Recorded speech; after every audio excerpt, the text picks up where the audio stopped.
Black woman on record to visit all 195 countries in the world. Pick a place, you name it, she's been there. Armenia, yes. Kazakhstan, yes. South Sudan, yes. Ubud, yes. Egypt, yes. Now she's using her story to educate and inspire others to travel and experience the world too.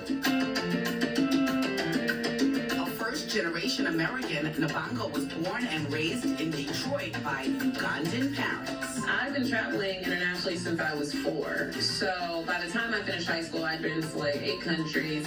I had a lot under my belt. Even before I had Instagram, I'd been to over 30 countries. So I've been traveling. And I'm a geography nerd. So I started my blog in 2009. And every year I would fill in my little map to say like, this is what I did this year. And so I'm like trying to get the map full. When I was in country number 60, which was Indonesia, I was in Bali. I read about an American woman who got the Guinness record for visiting every country the fastest, like 18 and a half months, which is crazy. And I was like, wait, what? People care? And so I started digging in, and I found like there's a whole community of country counters. And with that, she was off, immersing herself in unique cultures all over the globe. For some of her trips, she's had a companion, but for many, she's gone it alone. I've done 89 countries solo on 6 continents, and I love solo travel because I feel like it allows me to connect more deeply with the culture because, you know, you're able to talk to people in a way that you probably wouldn't when you're in a group. Jessica says she always checks the bag, and no matter where she goes. What I prefer is like I book my hotel and I book a car from the airport in advance. So like when I land, especially if it's far, I know somebody's gonna be there with my name on a cardboard paper, and I'm gonna get to my hotel and then I can figure it out. When choosing the location, choose a place that you think you're gonna be comfortable. Because when you're comfortable, then you're gonna be confident, and when you're confident, then you're less vulnerable. So which countries are on the top of her list? Too many to mention, she bemoans, but we're starting in Europe. I would say my favorite country in Europe is Italy. So I lived in Italy for 3 years. It's the place that I've lived the longest outside of the U.S. 3 more faves: Jordan, Iran, and Myanmar. What was going on? Oh, Iran. So I did a solo trip to Iran. I was there for a week. Did a road trip. So I like hired a driver who was kind of a guy too, and a photographer.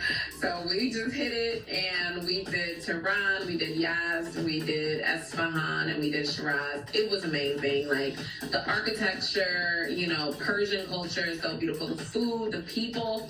Iranians are probably some of the nicest people in the entire world. Like super welcoming, super kind. Also on her phenomenal list, Nairobi, Kenya, and Jaipur, India.